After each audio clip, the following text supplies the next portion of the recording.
Good morning. So we're opening the second day of our Arms Control Conference. And this morning we're beginning with the exciting topic of the 2015 NPT Review Conference. We already had a sneak preview yesterday evening with Ambassador Shapiro, who gave, I think, a quite illuminating presentation on the conference, on the idea of the WMD Free Zone conference and the role that played at the NPT RevCon. And so we'll be continuing that conversation this morning with two very distinguished panelists. We have Dr. Oliver Meier. He's the deputy head of the International Security Division of the German Institute for International and Security Affairs, the SWP, in Berlin. Welcome. Very happy to have him here this morning. And of course, Ephraim Askolai, a pillar of the arms control program at INSS, a prolific writer and lecturer and researcher of the various aspects of WMD proliferation and non-proliferation efforts. So we'll start with Oliver and move right on to Ephraim, and then I'm sure we will have some time for Q&A. Good morning. Thank you very much for having me, Emily and INSS. My first time to Israel. I'm very honored and happy to be on this panel with Ephraim, who I actually have hosted in Berlin some time ago. So it's a pleasure to be here and speak about the NPT. As Emily has said, we got, I think, a little bit more than a sneak preview by the ambassador yesterday evening. I try to continue and not have too many repetitions of what he said. As you have heard last evening, the review conference failed on May 27th after 4 weeks of negotiations, when the United States, the United Kingdom, and Canada rejected the draft final document that the conference president, the Algerian Ambassador Farouki, had presented, and all three delegations cited disagreement over the proposed language on the way forward with the Middle East zone free of nuclear weapons and other weapons of mass destruction. Thus, we had a contrast to the previous review conference in 2010, when the United States, to some degree, ignored Israel's opposition to language on the Middle East zone and compromised with Egypt. This time it was the other way around. Washington prevented additional pressure on Israel to bring its nuclear weapons to the table in the context of a WMD free zone conference. Where I would differ with the ambassador is in his assessment with regard to the other issues and agreement on the other issues. He said that all the other issues had been agreed by consensus. And indeed, Rose Gottemoeller, the Undersecretary of State, had stated that Washington was prepared to endorse consensus on all other parts of the draft final document. But we actually may never know whether this is true for all the other delegations, too. There are different takes on this, and I've spoken to a few people. I was actually only in New York for 3 days of the meeting, but I wasn't there for the end game. But some people were under the impression that other delegations might have also objected to the draft final document had the United States, the UK, and Canada not objected to the language on the WMD free zone, and discussions were basically over. Again, we may never know, but I think the draft final document had not been consulted by the conference president in such a way that we can be sure that all other parts were acceptable to everybody. Now, some argue, as we've heard yesterday also, that the failure of the review conference is no big deal, no big catastrophe. After all, 5 of the 9 NPT review conferences that we've had so far have not been able to adopt a final document, and there has been a pattern where after almost every successful review conference there has been a failed review conference. And as the argument goes, after the adoption of a consensus document in 2010, failure was to be expected this time.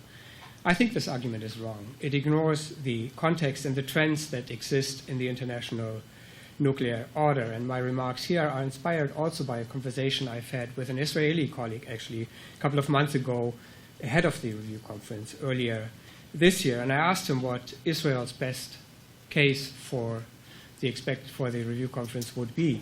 And his very prompt reply was failure, of course. That's the best outcome that Israel could hope for. Now, that's an argument that really struck me, because you would never hear that from somebody in Germany or indeed Europe. So what I'd like to do very briefly is give you 4 reasons, if I can move this forward, why I think the failure of the review conference should be a concern for everybody and all those interested in strengthening the nuclear order. And then very briefly give you 2 suggestions on the way forward, how we might prevent a further erosion of the nuclear order, or at least slow such a further erosion. I will stay away to a large degree from the issue of Iran and the WMD-free zone, because we heard about this already, and this is going to come up throughout the day, I think, on a number of presentations, and Emily instructed me to do so. So to the degree that I can, I will do that. Of course, it's not completely possible to do that. So let me dive right in. The first reason, I think, why we should be concerned about the failure of the review conference is that we have observed a radicalization of the debate on on the debate on nuclear weapons and nuclear disarmament in New York. And I think this radicalization endangers nuclear arms control achievements and also the prospects for further nuclear disarmament. The NPT, like any other multilateral accord, can only be effective if there is a critical mass of important states that invest in the regime. In the NPT, that means that the nuclear weapon states have to work hard to reduce the importance of nuclear weapons in their deterrence and defense postures, and on the other hand, the non-nuclear weapon states have to invest in the non-proliferation arrangements. And the result is what William Walker has called the logic of restraint, which is a difficult and fragile compromise between those that argue that nuclear weapons are legitimate instruments of power and those who argue that nuclear weapons need to be abolished at all costs. Now, the review conference, I think, has shown that the support for this logic of restraint is decreasing. This is not a new development, but it has reached, I think, a new heights, a new quality before, during, and after the review conference. The NPT nuclear weapon states have not lived up to their disarmament promises that they had made in the action plan that was agreed at the 2010 review conference. At most, they implemented those measures aimed at maintaining the status quo, like the nuclear test ban moratorium, but they failed to implement those measures aimed at reducing the role of nuclear weapons. Of the 5 nuclear weapon states, I think it's fair to say that the United States was the most active and proactive. They offered more transparency than the other nuclear weapon states. They also tried to bridge gaps on a number of issues during the conference. But like the other nuclear weapon states, Washington cited regional developments, and particularly the Ukraine crisis, why more progress on nuclear disarmament was not possible. While the nuclear weapon states continue to base their arguments on the logic of nuclear deterrence, if you like, there was a large group of states on the other side of the political spectrum which viewed the NPT particularly through the lens of nuclear abolition. And we had, at the end of the conference, 107 states, a majority of the 191 NPT states bodies, that supported the so-called humanitarian pledge, which had been initiated by Austria. And their intention is to close what they call the legal gap on the lack of a prohibition of nuclear weapons in the NPT. This initiative, which was supported by a variety of NGOs, dominated the public debate and indeed the media reporting around the review conference. Their argument is quite simple, because the use of nuclear weapon under any circumstances would have implications that are contrary to international humanitarian law. Nuclear weapons need to be banned, and thus we need a nuclear weapons ban. And I think it's this simpleness that makes this argument so attractive and has made it possible that it's translated into such a broad-based movement among NPT nuclear weapon states. Caught in the middle between the nuclear believers and the nuclear abolitionists, if you want to call them, that was a shrinking group of middle powers, non-nuclear weapon states like Germany, who remain committed to the logic of nuclear restraint. They still believe that nuclear disarmament is best pursued in an incremental manner, in a step-by-step approach, yet they are also convinced that nuclear weapon states need to do more for nuclear disarmament. Now, in the past, these groups of moderate non-nuclear weapon states have provided often the basis for compromise at review conferences. There were always these groups that have carved out the middle ground among NPT member states. Not this time, though. It was not possible. For the EU, the review conference was a complete disaster, at least for the European Union's aspiration to foster an effective multilateralism. The EU, for the first time, was not able to agree to a detailed common position going into the review conference, and it was not able in New York itself to actually foster a compromise between the divergent positions. And one of the takeaways from this review conference is, I think, that the traditional group system of states has now become clearly defunct. That's also a trend. I think even at previous review conferences, many of the regional groupings have not really worked very well, but at this review conferences, there was almost no group that actually was able to function effectively, and this includes a group of non-aligned states, I think, also. Almost by default, there was a group that moved to the center stage, that is the Non-Proliferation and Disarmament Initiative, a group of 12 moderate states, middle powers from all regions of the world, which had tabled a number of working papers, particularly on increasing transparency.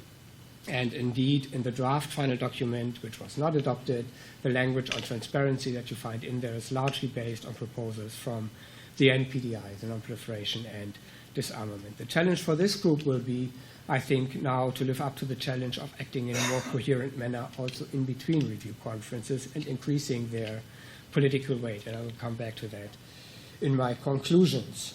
The second reason why we should be worried about the failure of the review conference is that it revealed a worrying tendency by some major stakeholders to disengage from the treaty. And what I've brought here are two graphs. One is the number of participants at the review conference against the total number of states parties. The top line is the number of states parties, and we've seen a constant increase. This time, for the first time, the state of Palestine participated as an observer. They had exceeded in February.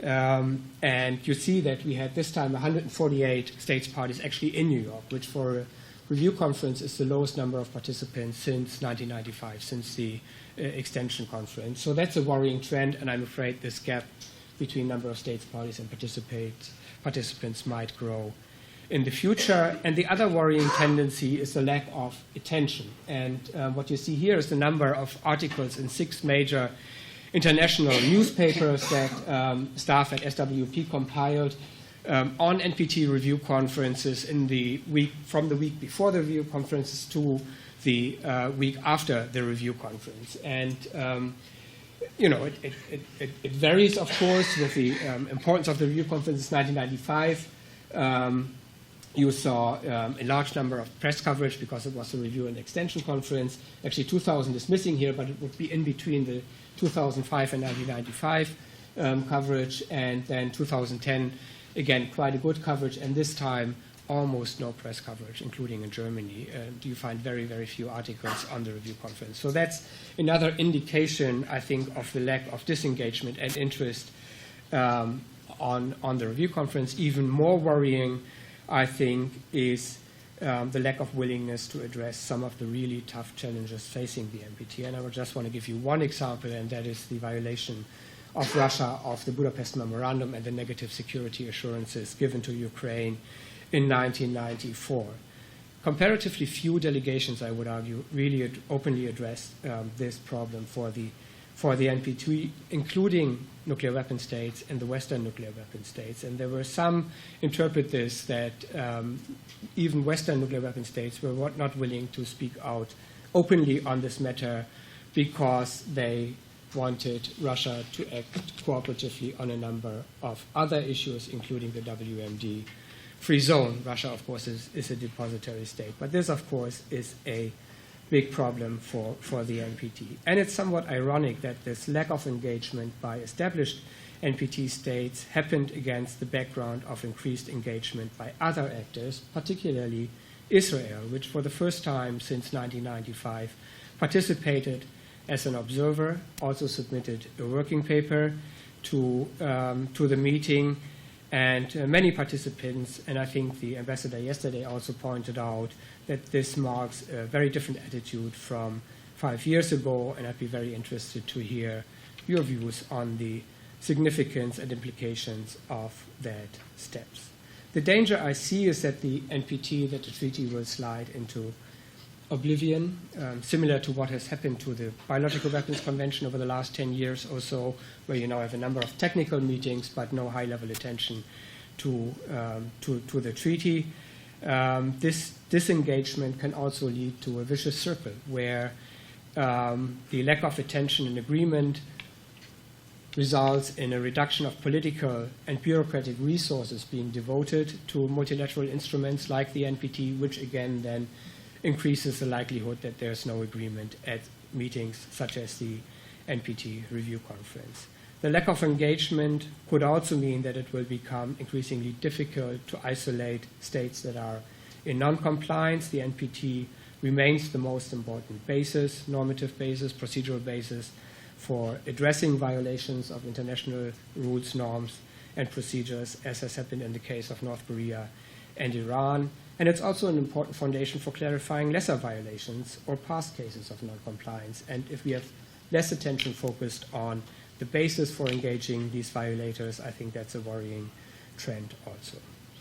The third reason I want to just briefly cite here, and I hope you can read that, is the lack of agreement on the WMD free zone, again, which was the most visible dispute at the review conference, but certainly not the only one. This was triggered by the Egyptian proposal that we heard about yesterday, also to terminate the process that had been agreed in 2010 of consultations towards a WMD free zone, and a process in which Israel proactively participated over the last 2 years, particularly when we had a number of meetings facilitated by Jaakko Lavaya, the Finnish diplomat. Egypt proposed to replace it with a new process under the auspices of the UN Secretary General. And what I try to do here is draw out some of the main points of some of the main proposals on this issue. As you can see, the Arab state proposal, which is more or less identical with the Egyptian proposal, and then there was a proposal by the 3 co-conveners, and then a deviating Russian proposal on the same issue, and then I try to draw out the language from the draft final document. And really, the issues that were at the center of attention, there was large agreement in terms of participants in such a process, states of the region, but the timing and having a fixed date was one contentious issue, which really was not such a new issue because we already had agreement on a fixed date, if you like, in the language agreed in 2010, no later than 2012. Then there was the contentious issue of the convener, UN Secretary General, versus the 3 depository states, UK, US, and Russia, and the rules of procedure and the question of consensus, and the agenda and what the aim of such a consensus would be. In the end, it was the draft final document contained particularly points on the timing, the convener, and also the question of consensus that proved to be unacceptable. This came as no surprise, so I would argue that the Egyptian proposal actually was neither smart nor was it well prepared, if indeed it was intended to achieve consensus support. The Egyptian proposal came as a surprise to many, including those who participated in track 2 consultations with Egypt, where apparently there was no indication that Egypt would table such a proposal. And it was contentious even among some of Egypt's partners in the group of Arab states and the non-aligned movement. I think this was not a wise way by Egypt to initiate discussions or continue discussions on this, and indeed it turned out to be counterproductive because now we are left with a situation, basically the same situation as we were in 1995, with a very loosely worded language on the WMD free zone that had been agreed then. And given the progress that had been made, even if it was modest progress in the process, it's clearly a step backward. It means that one of the few frameworks for discussion among regional states, formal framework of discussions, has been lost for Israel also to engage in such a setting with regional neighbors. And the big question, as we heard yesterday also, is maybe not so much the format, but who will take up this issue? It's clear that the UN Secretary General has no interest to take this forward, and given the differences between the three depository states, I think it's highly unlikely that they will pick up this issue again and take it forward. So it's not quite clear, even if there was agreement on the format and the content, who would take this forward. The fourth reason why we should be worried about the failure of the review conference is the lack of guidance for strengthening non-proliferation instruments. The draft final document that was not adopted did not include significant new language on strengthening non-proliferation instruments. Here would also take a different view than the ambassador yesterday, who seemed to be saying that there has been progress on some of these issues. I think the progress that we have seen is very, very, very limited, which also means that the momentum we've seen on some of these issues in the E3+3 talks with Iran could not be translated into agreements at the review conference. And this is all the more regrettable because the IEA safeguard system will have to be strengthened in the future. It has been strengthened over the last 5 years already, but it will need to be continuously improved, particularly if states in the Middle East, in the region, continue to expand their peaceful nuclear programs, which I think is more likely if a nuclear deal with Iran falls through and Iran shrugs off the limitations that it has accepted on its nuclear program in the context of the Joint Plan of Action, and which will hopefully be enhanced in the context of a Joint Comprehensive Plan of Actions. Now, there have been some few areas where progress has been noted, at least in the draft final document. The United States announced a new international partnership for disarmament verification, which is supposed to take forward and will take forward in the long term discussions on new verification instruments. It was noted that there is a nuclear fuel bank established in Russia and Angarsk as a way of providing nuclear fuel assurances. And for the first time, and that's, I think, also an interesting connection, the linkage between cyber threats and nuclear safety has been noted in the draft final documents. Now, these are rather modest issues compared to the challenges that the NPT is facing. So, what now?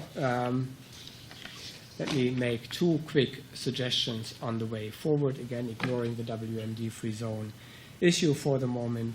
In the short term, the challenge will be to begin a meaningful dialogue on nuclear arms control and on the reduction of the role of nuclear weapons in international politics. It's quite possible that the states supporting the humanitarian initiative might soon initiate discussions or even negotiations on a nuclear weapons ban. And I think the discussions we will see this fall in the First Committee and the UN General Assembly will give us an indication of whether such negotiations might be initiated soon. Austria and or some other countries might table a resolution to begin such talks, and given the deadlock in almost all other arms control fora, talks on a nuclear weapons ban would then be the only game in town. I believe such a development could further deepen the divide on nuclear weapons in the international community and could potentially have negative consequences for arms control generally and existing arms control specifically. There is talk about a very short type of treaty that would be negotiated, maybe only 1 page or 2 pages outlining a nuclear weapons ban rather than have detailed negotiations on a nuclear weapons convention. So that might be one direction we might be moving. And I think it would, against this background, it would be useful to have an alternative multilateral forum to discuss nuclear disarmament. Such discussions should, at a minimum, involve some of the nuclear weapon states and a group of middle powers that have both the will and the capacity to influence nuclear politics. And here the NPDI comes into play again because it seems to be the only group right now that could initiate such high-level discussions and could invite the P5, but also interested non-NPT parties like Israel to attend a series of summits maybe to talk about nuclear disarmament between now and the next review conference in 2020 to kickstart discussions on nuclear disarmament, arms control, and non-proliferation. Now, summitry will not be sufficient to provide a credible framework for nuclear arms control. It would have to be underpinned by specific talks on specific issues at a working level. And here, the draft final document does contain a new element and a suggestion to initiate an open-ended working group on nuclear disarmament in the context of the UN General Assembly. And this open-ended working group could be set up in such a way that it also includes working groups on specific issues, including nuclear doctrines, options for increasing transparency on nuclear weapons and fissile material, and next steps on multilateralizing nuclear arms control. So that may be one way forward to address this gap that we now have on a framework to talk about nuclear disarmament. The other issue is how to strengthen non-proliferation instruments. Again, ironically, while the political context for strengthening such instruments has deteriorated, there has been some significant progress at the IAEA level on such instruments, and it will be important, I think, to continue to push for these measures to be endorsed by IAEA member states, and again, Israel has a role to play here too. The other issue that comes to mind, of course, is the CTBT. CTBTO Executive Secretary Lassina Serbo visited Israel twice, I think, over the last good year or so, and he argued that Israel's ratification is not a matter of if, but when. If that's the case, it may be possible in the context or after the implementation of a joint comprehensive plan of action with Iran that Israel and maybe Iran in tandem could ratify the CTBT, which should send a strong signal to strengthen regional efforts towards nuclear arms control. So we conclude by saying that the NPT review conference failure is a bad development, I think, for everybody, except maybe those states that are worried about strong international responses to nuclear proliferation, and those nuclear weapon states that believe that upholding the logic of nuclear deterrence is a sustainable way to increase international security. For the rest of us, like me, the growing divide on nuclear disarmament, the setback on the WMD-free zone, the failure to reach agreement on stricter controls on nuclear activities, and the lack of concern about all these developments are very bad news, and we should think hard how we can fix these problems so that the nuclear order is strengthened. We certainly have enough disorder in the world, and I think we need to work hard to do all we can to prevent this disorder spilling over into the nuclear world also. Thank you very much.